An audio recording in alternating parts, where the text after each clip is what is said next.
வணக்கம்மா. சொல்லுங்க. எனக்கு 6 வருஷமா சொரியாசிஸ் தொந்தரவு இருக்கு. ஓகே.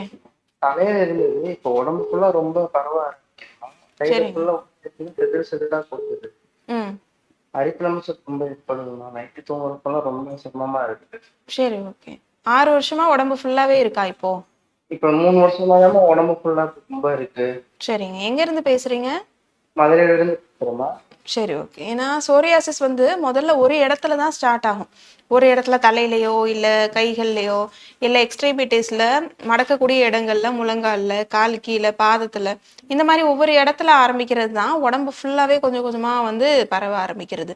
ஒரு குறிப்பிட்ட காலகட்டத்துக்குள்ள ஒரு 6 மாதம், 1 வருடம் கேப்லயே பார்த்தீங்கன்னா, உடம்பு ஃபுல்லாவே கொஞ்சம் கொஞ்சமா அந்த பேட்சஸோடைய சைஸ் வந்து மாற ஆரம்பிக்கிறது தான். அப்போ என்ன ஆகுதுன்னு பார்த்தீங்கன்னா, உடம்பு ஃபுல்லா கொஞ்சம் கொஞ்சமா அதோட ரீஜன்ஸ் பெருசாகி, காயின் ஷேப்ல ஒவ்வொரு பேட்சா வந்து மாற ஆரம்பிக்கும். சின்ன சின்னதா கொப்புளங்கள் மாதிரி வரலாம். இல்லன்னா சில பேருக்கு காயின் காயின் ஷேப்ல ரவுண்ட் ரவுண்ட் பேட்சஸா வரலாம். இந்த மாரி உடம்பு ஃபுல்லே பரவுறது வந்து சோரியாசிஸ்ன்னு தான் சொல்லுவோம். கண்டிப்பா இதற்கு முறையான சிகிச்சை எடுத்துக்க வேண்டியது அவசியம். நம்ம ஆர்ஜிஆர் ஹாஸ்பிட்டல்ல பார்த்தீங்க அப்படின்னா, சோரியாசிஸ்க்குன்னு சிறப்பா நம்ம மூலிகை கஷாயங்கள் குடுக்குறோம். நம்ம ஆர்ஜிஆர் ஹாஸ்பிட்டல்ல மூலிகை மருந்துகள், கஷாயங்கள் குடுக்கறதுக்கு முன்னாடி, ட்ரீட்மெண்ட் ஸ்டார்ட் பண்றதுக்கு முன்னாடி, கோலன் ஹைட்ரோ தெரப்பி அப்படின்னு சொல்லக்கூடிய ஒரு கழிவு நீக்க சிகிச்சை. ஏன்னா ஸ்கின் அப்படின்றது எல்லாருக்கும் தான் இருக்கு. ஆனா எல்லாருக்கும் ஸ்கின் ப்ராப்ளம்ன்றது வரது கிடையாது. ஒரு சிலருக்கு தான் ஸ்கின் ப்ராப்ளம் அப்படின்றது வருது. அதுவும் குறிப்பா ஒரு சிலருக்கு மட்டும் ஏன் வருதுன்னு பார்த்தோம்னா, முக்கியமான காரணம்னு பார்த்தோம்னா இதுதான். நம்ம உடம்புல தேவையில்லாத கழிவுகள் நெறைய சேர்றது. முறையா கழிவு நீக்கம் நம்ம உடம்புல நடக்கல அப்படின்றத தான் புரிஞ்சுக்கணும். மோஷன் சரியா போகாம இருக்கிறது, யூரின் அடக்கி வைக்கிறது, நம்ம உடம்புல இருக்கக்கூடிய வேர்வை துவாரங்கள் சரியான முறையில ஓப்பன் ஆகாம இருக்கிறது. வேர்வை சரியான முறையில வந்து வெளியேறணும். வேர்வையே வெளியேறல, நம்ம உடம்புலே தேங்கி இருக்கு அப்படின்னா, கழிவுகள் கொஞ்சம் கொஞ்சமா நம்ம உடம்புல சேர்ந்துட்டே தான் போகும். அதே மாதிரி மோஷனும் ஒரு நாளைக்கு 2 டைம் போணும்.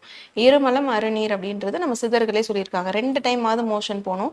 நம்ம இப்போ இருக்கக்கூடிய அந்த ஃபுட் ஹேபிட்ஸ்லயும், நம்ம லைஃப் ஸ்டைல் சேஞ்சஸ்லயும் ஒரு டைம் மோஷன் போறதே ரொம்ப கஷ்டப்பட்டு தான் போறாங்க. சில பேர் 2 நாளைக்கு ஒரு டைம் போறது, வாரத்துக்கே 1 டைம், 2 டைம் தான் போறது. இந்த மாரி ஃபுட் ஹேபிட்ஸ்லலாம் பண்ணிட்டே இருக்கும்போது, மோஷன் போறதுமே இந்த மாதிரி டிலே ஆகி போகுது. கான்ஸ்டிபேஷன் ப்ராப்ளம் இருக்கு.